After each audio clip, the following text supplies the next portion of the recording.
enlarge my territory. God, I prayed for increase. I prayed for you to enlarge my territory. And now I can't see my borders. I thank you for increase, God. I thank you, God. Lord, I thank you for this day. Holy Spirit, in this moment, I need you to do what you're going to do, Lord. Because if you don't do it, it won't get done. In Jesus' name, amen. To Pastor Wesley in his moment of the season of Selah, to Dr. Judy, to the brothers and sisters who share the burden and blessing of preaching, the diaconate, all of you here, and to the choir. Y'all look good and you sound good. I'm gonna be honest, I had a cup of coffee and a Coke because I worked all night last night and I'd leave the hospital till 8 a.m. And y'all gave me more energy than that Coke and that coffee. So I'm grateful for it. I'm also representing Delta Sigma Theta sorority and the Samuel Dewitt Proctor School of Theology at Virginia Union University on this HBCU weekend. To all my sorors and my Virginia Union folk, good evening. And just to my family at Alfred Street, happy Black History Month, guys. There is a word from the Lord, and it's found in the New Testament, the book of Mark. We're going to go to Mark chapter 6. It's a story so familiar, you probably don't even have to read it with me. But we're going to start at verse 30. Mark 6, verse 30, and I'm reading from the New King James Version. Then the apostles gathered to Jesus and told him all things, both what they had done and what they had taught. And he said to them, "Come aside by yourselves to a deserted place and rest a while." For there were many coming and going, and they didn't even have time to eat. So they departed to a deserted place in a boat by themselves. But the multitude saw them departing, and many knew him and ran there on foot from all cities. They arrived before them and came together to him being Jesus. And Jesus, when he came out, saw the great multitude and was moved with compassion for them, because they were like sheep not having a shepherd. So he began to teach them many things. When the day was now far spent, his disciples came to him and said, "Listen, this is a deserted place and it's getting late. Send them away that they may go into the surrounding country and villages and buy themselves some bread, for they have nothing to eat." But Jesus answered and said to them, "You give them something to eat." And they said, "Shall we go and buy 200 denarii worth of bread and give them something to eat?" And Jesus said to them, "How many loaves do you have? Go and see." And when they found out, they said, 5 and 2 fish. Jesus commanded them to make all the people sit down in groups on the green grass. And they sat down in ranks, in hundreds and in 50s. And when he had taken, he being Jesus, the 5 loaves and 2 fish, he looked up into heaven, blessed and broke the loaves and gave them to his disciples to set before the people. And the 2 fish he divided among them all. And so they all ate and were filled. And they took up 12 baskets full of fragments and of the fish. Now those who had eaten the loaves were about 5,000 men. While our time tonight, we're going to talk about letting it all play out. Letting it play out. You may be seated. Let it play out. This is the first day of Black History Month, as we said, and we're talking about deep roots. And we've heard all the stories, just as the Bible told us to pass it down to generations. I like that I'm in the tech generation, though, if I'm honest, because now we get to see videos and photos of what happened. Google pointed this out to us. I don't know how many of you have seen the Google commercial or ad for Black History Month, but they did an ad or a commercial that shows the most searched talented for Black History Month. And I was in from the start because they started with the Queen. The first person on the video was Beyonce. And they showed her Coachella performance. It was the most searched performance. They showed the most searched tennis player, Miss Serena Williams. They showed the most searched ballerina, Misty Copeland. The most searched poet, Maya Angelou. The most searched dunk by Michael Jordan. The most searched athlete, LeBron. And as I reflect on these great people, and I watch those videos and pictures, I can't help but think about someone that may have been left off the list. Someone who we unfortunately and far too soon, as you know, lost this week. Kobe Bryant and his daughter and the other families on that helicopter. All of you know who Kobe Bryant is. He was known for having the Mamba mentality because he was the ultimate competitor and kept the desire to win. He once said, "Everything negative, pressure, challenges is all an opportunity for me to rise." And while he had 5 championships, 15 All-Star Game appearances, 4 All-Star MVP awards, 2 NBA Finals award, and a regular season MVP award. He was known, as we recollected this week, for being a great dad. He himself said he was a girl dad, and he was so proud of that. And so it was not surprising that he was on his way to a basketball game with his daughter. He was a winner, and he loved to win. But I would argue that even more than his will to win was really his will to persist. That persistence is what made him great. We don't quit, we don't cower, we don't run, we endure and we conquer. These are his words. We don't quit, we don't cower, we don't run, we endure and we conquer. It's a persistent attitude. It's the same attitude as many of the greats that I talked about just a few moments ago. And he was willing to let the game play out in the face of defeat, in the face of struggles, no matter what the score was, no matter how many games they may have been down in a playoff series. He wanted to let it all play out.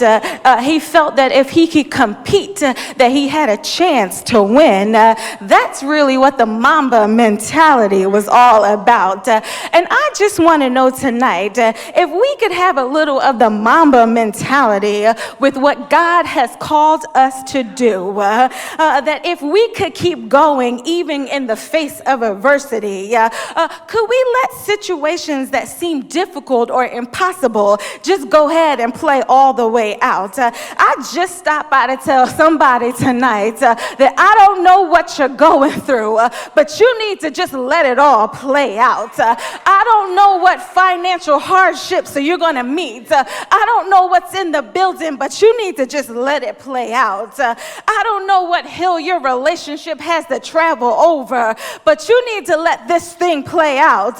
Don't quit. Let's just have a little Mamba mentality and let it play out.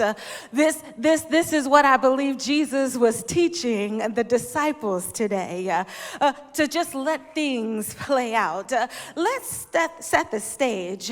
The journey actually starts out earlier in the chapter. They were coming from Nazareth, and Jesus was teaching and healing, and he was in his own town, and they rejected him.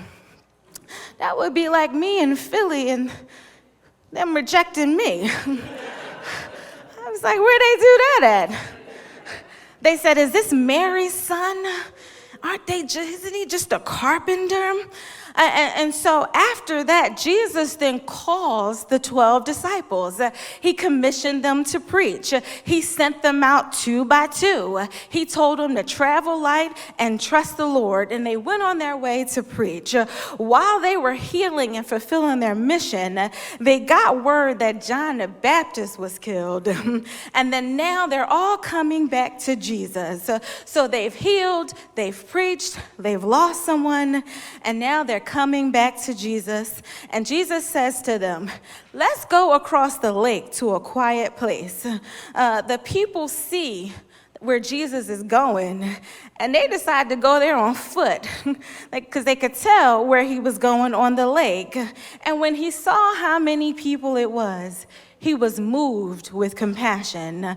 He knew their pressing demands had to be prompted by great needs. So they told Jesus, listen, we need to send these people away because it's getting late. And Jesus told them to go ahead and feed the people. And Jesus said, the disciples said, it's like 5,000 folk here. I think we should send them home. That's too many people. The disciples' solution was to get rid of the need by getting rid of the needy. But Jesus saw a different solution, and he wanted them to see it too. So he wanted to let this thing all play out. So if we look at what happens, can we learn just 4 things real quick, what happens when we all just let it play out? And then we can go get some dinner. That sound okay? The first thing that we see, don't give reasons not to do it. Jesus tells you to do something and you letting it play out, don't give reasons not to do it. When Jesus told them to feed all those people, they had what I call an AEIOU response. You ever talk to someone or ask them a question and they act like they don't, what happened was they don't know what words to find. They have 11 reasons of why they can't do it, and they want to send them out all at the same time. They get caught up. Well, this was the disciples. They had 11 reasons of why this feeding these people was not about to happen. Now, it was some reasonable responses, let's be honest. Not all the reasons were bad. Maybe they were just being kind. I mean, it was late. The people were weary. They were hungry. They could just let them go. I mean, the disciples got to ride on a boat over there. These people ran and walked over there. Maybe sending them home was an act of kindness. Maybe, they've been here since 7:30. They actually been here since 6:45 because they had to get a parking space. We shouldn't stay here that long.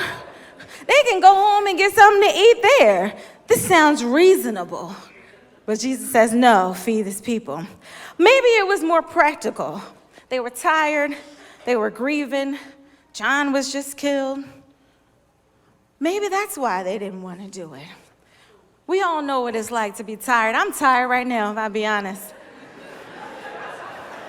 I was trying to talk Siobhan into doing this tonight. Her and Dr. Judy said no. Maybe they felt that they didn't have enough resources. I mean, to be honest, what they had was almost laughable. It's 5,000 men. Now, notice I didn't say 5,000 men, women, and children. The Bible just says at least 5,000 men. It don't necessarily account for the women and children, so it says at least 5,000 men. So it's at least 5,000 people, and they have 2 pieces of catfish and 5 rolls. That wasn't even enough dinner for the 12 disciples. That's not even enough dinner for me on a bad day after work. So maybe they didn't feel they have enough resources. I mean, I can't even pay my mortgage, and you want me to give what, Jesus? But he tells them, use what you got. Maybe they have it, but they still think it's too much money. I mean, they said it was 200 denarii. Now, if you recall, 1 day's work was 1 denarii. So let me get this straight. You need 200? I had to work 200 days? That's more than half a year to feed for 1 meal? That just seems like that might be too much.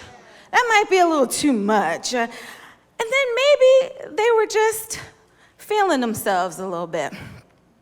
Keep in mind, they had just met with Jesus to tell him all the good things they had done.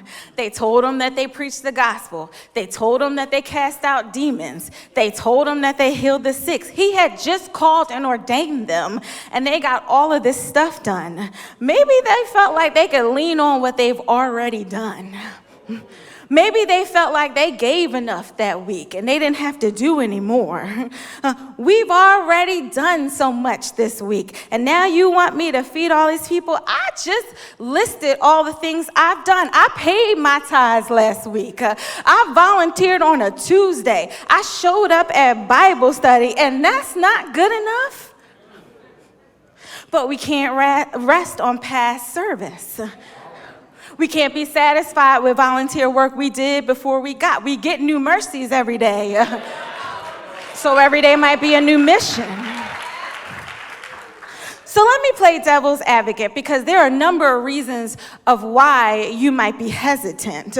Con, maybe you feel like you don't know how. Reason number one, God told you to. Reason number two, maybe you feel like them, you don't have enough money. Pro, God told you to. Number three, maybe you feel like it's not going to work anyway.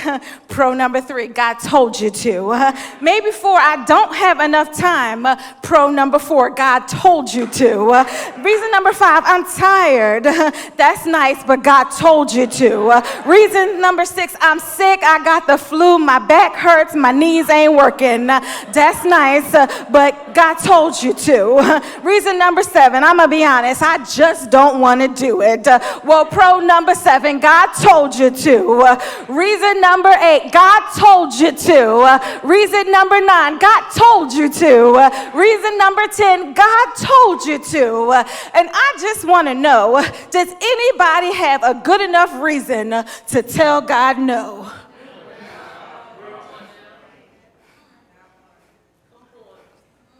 Don't give reasons not to do it. You got to let this thing play out. When God calls you and tells you to do something, don't give reasons not to do it. But secondly, remember past dilemmas. Remember past dilemmas. After they were just commissioned, they healed the sick, I told you, and they cast out demons.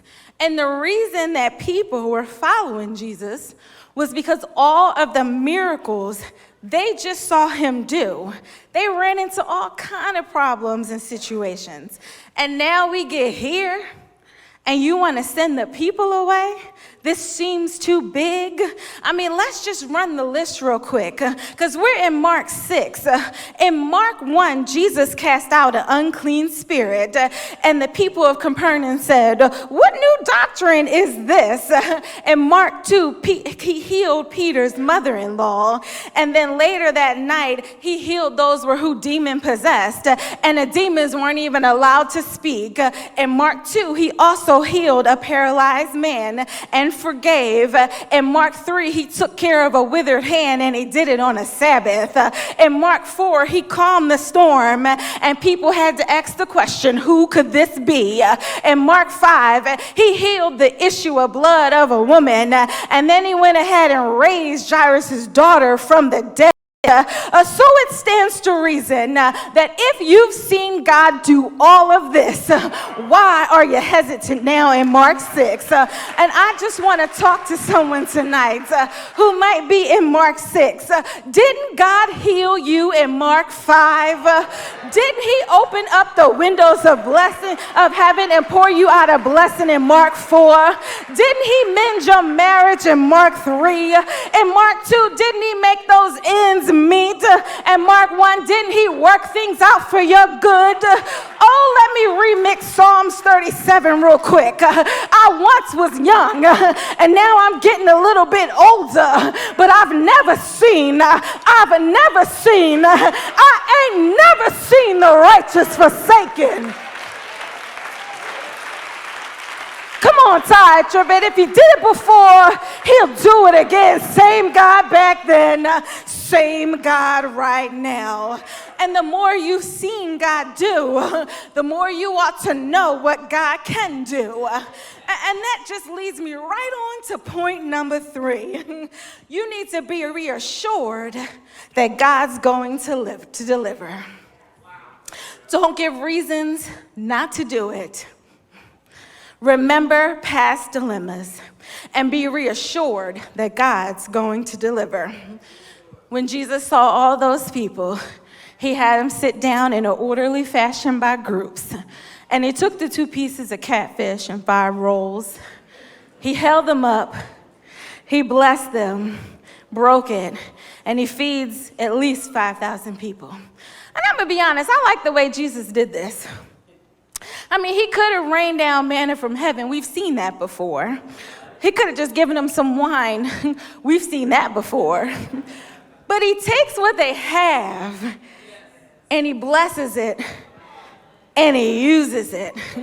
He takes what they have and he blesses it and he uses it.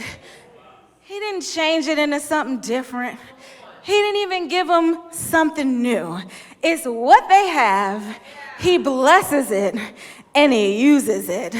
And I'm so glad that God takes what I have and he blesses it and he uses it. Even in my mess, even when I ain't right, he'll use me just as I am. Even when the rain takes my curls, he'll use me just as I am. God's gonna get what he wants by using what you got. He'll use what you got and get what he wants. And so he does that, and the Bible says they all ate and were full. It wasn't even an appetizer. And there were 12 baskets left over. Look at God being God. That more than you think or ask is real. They took up fragments. He didn't waste it. And I like that too, because God doesn't waste resources. So they used it all up, and they saved up the fragments. Now, some of you may not know this, but a few months ago, I became a parent. So I am the mother of a 7-month golden doodle. There she is. That's Essie. She's rambunctious, and she is surely as stubborn as she is cute. And I don't know how she got my DNA.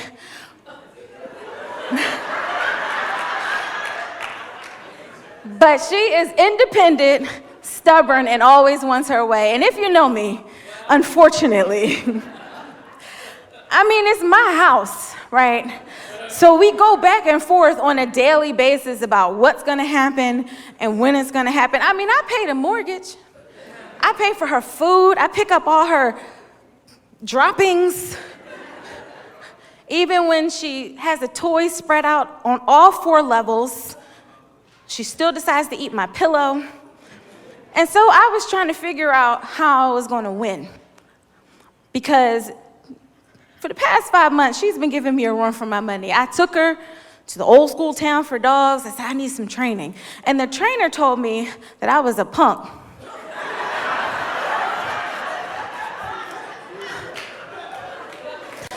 I'm from Philly. I ain't never been told that. But when I see her face, I just melt. And I'm like, okay, it's all right.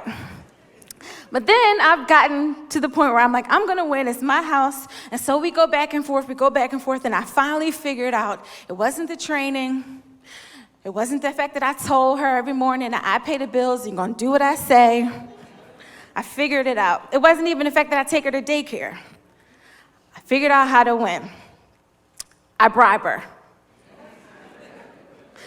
For children and animals, I'm not above bribery. So when I need her to get in her crate, or stop biting my ankles, or destroying the pillows, or whatever mischief, like eating the Christmas tree that she's gotten herself in. I bribe her. I give her a treat. She's so used to it now that if I just go and reach in the bag of kibble, she stops in her tracks. When I take the kibble into my hand, she automatically runs up the steps to her room and gets in her crate with the cutest face like she just wasn't chewing on my Uggs. She's so trained that all I gotta do is shake the bag. If she's on the 4th floor and I'm on the 2nd and I shake the bag, she comes running because she knows she's about to get a treat. And it's come to pass that now if I just walk near the bag, she looks. Pavlov was on to something. So if I put my hand on it, she runs to the crate. Even if she's being a bad girl, if mommy goes near the bag, she knows what's next. She is gonna get a treat. If I shake it, she's gonna come running. And if she just thinks I'm in the proximity, she knows she's about to get a treat.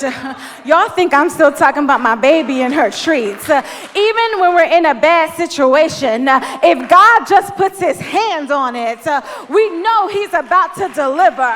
If he shakes up the situation, we know he's going to deliver.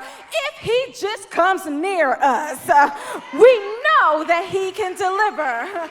I've done it so much, she just knows.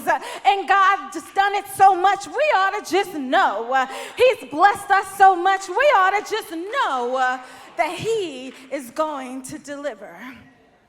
I'm just about done and it's almost time to eat. We're going to be reassured that God's going to deliver. We're going to remember past dilemmas. We're not going to give reasons why we don't do it. And last, we need to retreat for downtime. Retreat for downtime. Jesus didn't forget about the rest. That was the reason why they got on the boat in the first place. And so as soon as this was over, he departed and retreated for some downtime. And we ought to do the same. It's a part of self-care and rest. Selah, like our own pastor. Because if you're going to keep serving, you need some self-care. When I was in med school, one of my first calls, my 30-hour shift, I learned something valuable. The resident at the time, she looked at me and she said, you got 29 more hours left. We're going to be here for 30 hours, so I need you to do 3 things. Eat when you can, sleep when you can, pee when you can. Eat when you can, sleep when you can, pee when you can. And it sounded weird, but I was scared, so I listened. So every time we got a break, I got a snack. I relieved myself and I rested.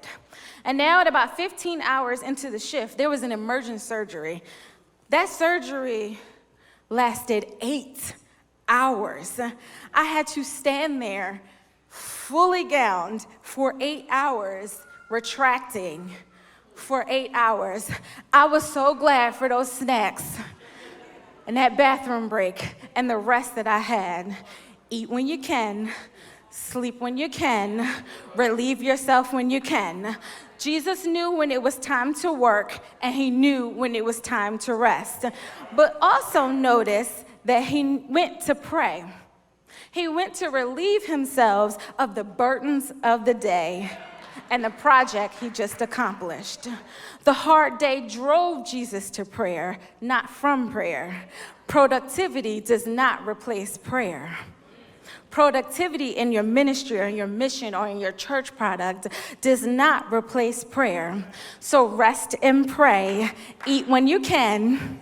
Sleep when you can. Relieve yourself when you can. And when you're letting it all play out, don't give reasons not to do it. Remember past dilemmas. Be assured that God is going to deliver, and retreat for downtown in prayer. Thank you.